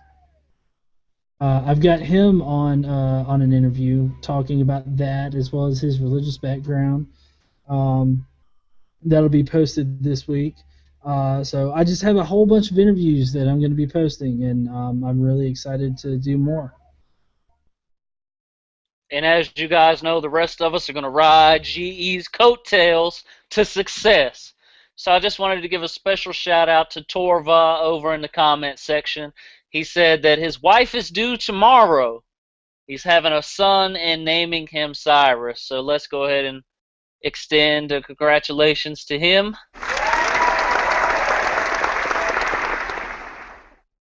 You get to celebrate Father's Day this year, buddy.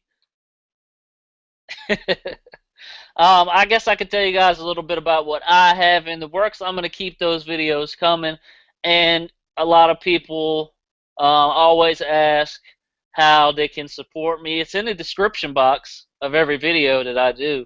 If you really want to support me, you can head over to patreon.com/reason.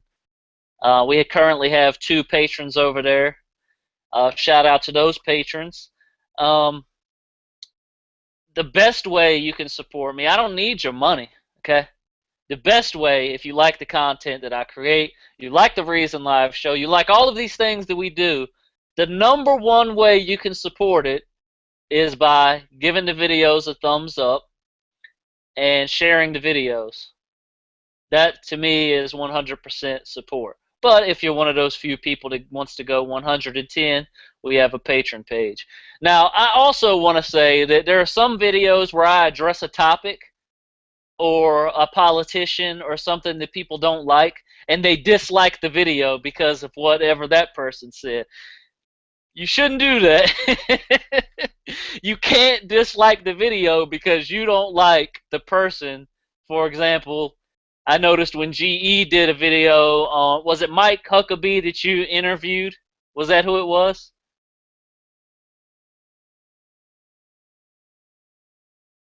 Sorry, yes, yeah. Yeah, and like I got to it, I was like maybe like the 10th person, and like 7 people before me that watched the video disliked the video.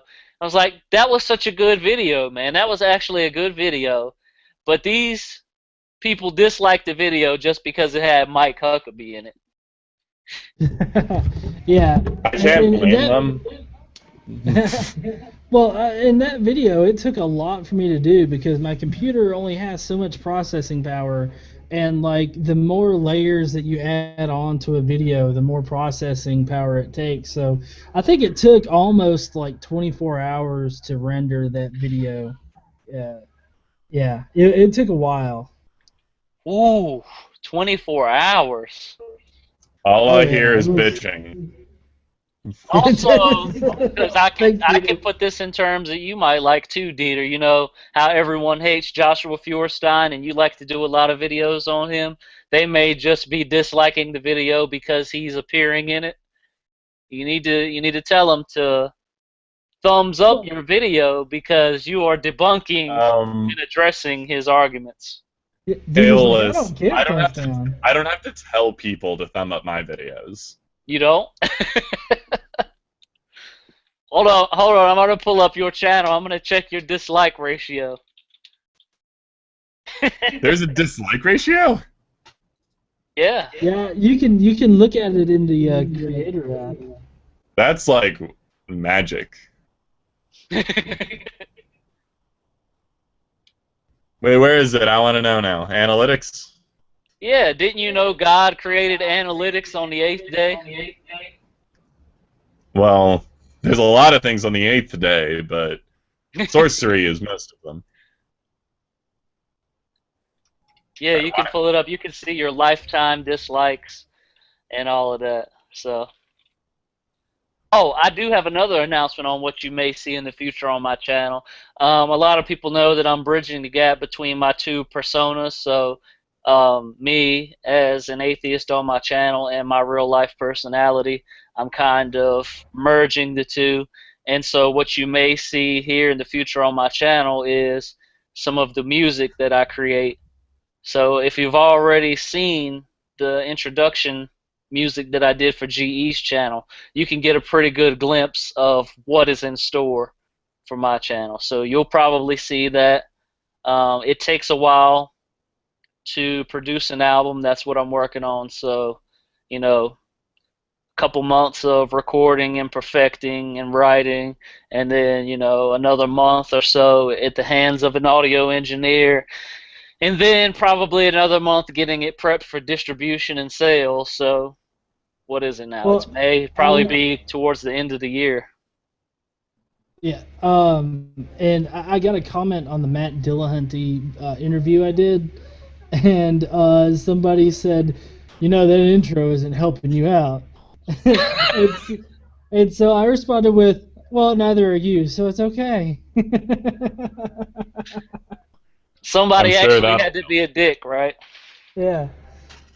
It's actually, just not to misrepresent it, it's actually a very small amount of people that even, you know, say anything about it. Most of the time, like 95% of the time, they complain about my inability to reduce the sound level. Yeah, I don't get too many comments about intro music either. Most times it's people are stalking the video to look for the first thing that they can point out that you did wrong.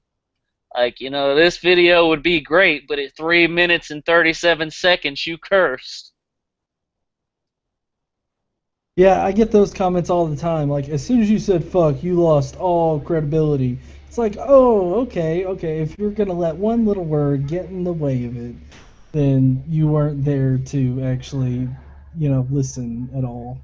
You were listening for something to cause you to do that, is what you were doing. Before the internet said, Aeolus is lying, he has no real life.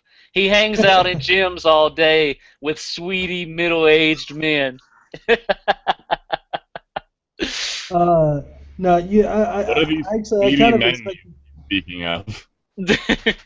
I think there's a story there. I kind of expected a Dark Matter 25-25 joke. It's like you just hang out at the gym with Dark Matter 25-25 all the time. Well, I don't know if you know, but that's a running joke with Dark Matter, is that he's always at the gym, he's always working out. Now, is that like really for real? Is he like a gym rat, or that's just a joke? Oh yeah. He goes like he listens to a couple shows that I follow like while he's working out at the gym. Yeah, that's pretty cool, man. You know, I've also wondered if I could bring like any fitness to my channel, because you know, like I originally started this channel to be a Christian fitness channel, and so where it has went is totally on the far end of the spectrum of what it was intended to be. But I'm really no like authority when it comes to the Iron Temple. You know, I'm just a guy who goes in there and lifts heavy objects. So I'm not so sure you guys want to hear too much about that, though I'm pretty sure people didn't really want to hear me preaching and lifting weights at the same time. So Well, Don't tell me what we don't want. yeah. Well, you know, to be honest, Also, I've gotten comments telling me that I need to move my gaming off of my channel onto my own channel. But, you know, I don't know, or to its own channel.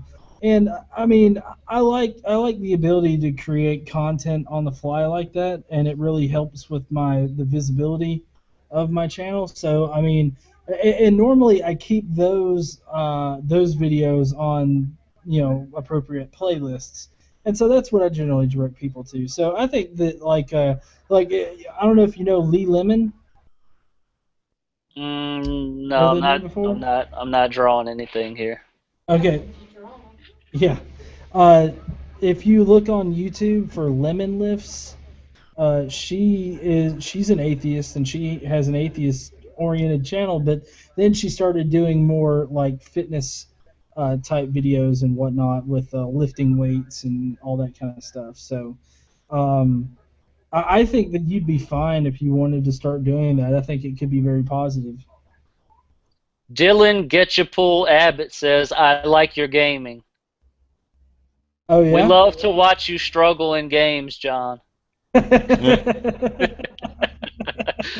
haven't really watched too many of your gaming videos. Are you struggling? Wait, are you struggling in the games? Atheist gaming is just too badass. So that's pretty good. Don't tell me you were struggling in Fallout. Atheist gaming is no, don't move it. Atheist gaming is too badass. So that's pretty good. Yeah. Yeah. Right, no, so if you watch one. Aeolus, the amount of dislikes that I get is only 17%. That's still a lot. What? That's pretty good. Did you pull up the actual percentage of your entire lifetime? Yes. Hold on, I'm gonna go check mine out. Can you also pull up your top fans on there too? My top fans? Yeah, you can like go on there and see the people who have interacted with your channel the most. It's under community and fans. That's creepy. Yeah, I mean it shows you everything, like how they've like interacted with your channel, their comments that they've left. I mean this is basically Skynet, man. Let's see, likes and dislikes.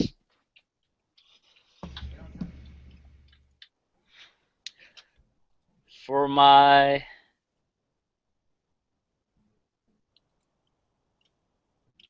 total lifetime, says it's loading analytics. I don't know any of these people. Name some of the names. Nah, this is for later. Oh, okay. I think we're now self-indulgent. We should stop the show. Wait, no, I wanted to see my percentage because I think mine is going to be a lot worse than yours. I've got 14,387 likes and 1,261 likes in my entire lifetime. So that means that it's less than 10%. Boom! Yeah. I'm better than you, Dieter. Well, that's just because you are a liar. Anyway, close the show. Well, yeah. Well, before we go, I want to say, Aeolus, if you check out any one particular gaming video that I've done, be sure to watch the GTA 3 one. A lot of people had particularly fun time with that one, mainly because of my driving. So you were struggling. Well, I was struggling with the driving, but I was struggling because, you know, with like GTA games, I don't know if you guys have ever played them, but, you know, normally you got the controller and you can control it really well. I mean, it works just like a normal game with a controller, but for GTA 3, you have to use the keyboard. So, like, it's basically like you got to use the directional pad, and, like, you know, you've got left and right, turn left and right, and then the up button is go forward, and the back button is brake, or the down button is brake. So, like, if you're trying to turn and you're being all smooth and shit, you've got to, like, push 3 buttons at once and then turn. and so it was a little difficult to get used to. I think by the end of the night I was pretty decent at it. Hashtag the struggle is real. Close the damn show so I can go to bed. And with that being said, we're going to go ahead and close the show as Dieter is requesting here. So, we'll see you guys next week. Make sure to tune in every Sunday night at 9 p.m. Eastern. And if you run across G-Man, tell him I said he don't want none. Because I will destroy him in a rap battle. And GE will destroy him in a debate. Actually, we can all do that, but... I've already done it. You did? Check out my channel, bro. Anyway, goodbye, everybody. Bye-bye. Thanks for watching. Reason.